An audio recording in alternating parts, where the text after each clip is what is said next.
सबैलाई फेरि न्यू भिडियोमा स्वागत रहेछ नाइट ब्लगमा हैन। आज चाहिँ फेरि अघि पछिको जस्तै म गन्तव्यमा जान लागिरहेको छु हैन। आज चाहिँ छुट्टै कन्टेन्ट हुनेवाला छ हैन। छुट्टै कन्टेन्ट त उयो कन्टेन्ट हैन। आज चाहिँ म फेरि बेला छोडेन भनेर जान लागिरहेको छु। नेट चलाउन चाहिँ म आज जाँदैन, म चाहिँ जान लागिरहेको छु फेरि अहिले चाहिँ बेला छोड्दिनँ भनेर हैन। टक्क पारामा म चाहिँ बेला छोड्दिनँ भनेर गइरहेको छु। हावा त लास्टै लागेको छ, चिसो छ।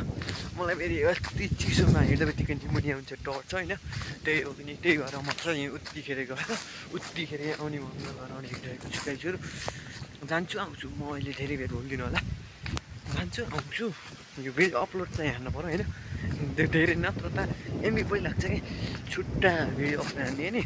त्यही भएर म चाहिँ यो भिडियो अपलोड हान्छु, त्यसपछि आउँछु। हेर्नु न, हावा पनि लगाइरहेको छ, रुख पनि हल्लिरहेको छ होइन। अब चिसो हावा हिँड्नुको मजा बेग्लै छ भनौँ भने। चिसामा हिँड्न चाहिँ लास्टै हुन्छ।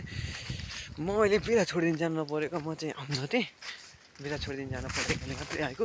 झन्डै लोटो यार, औँलामा लामा डक्स माचिक कतिको औँलामा लाग्यो होइन।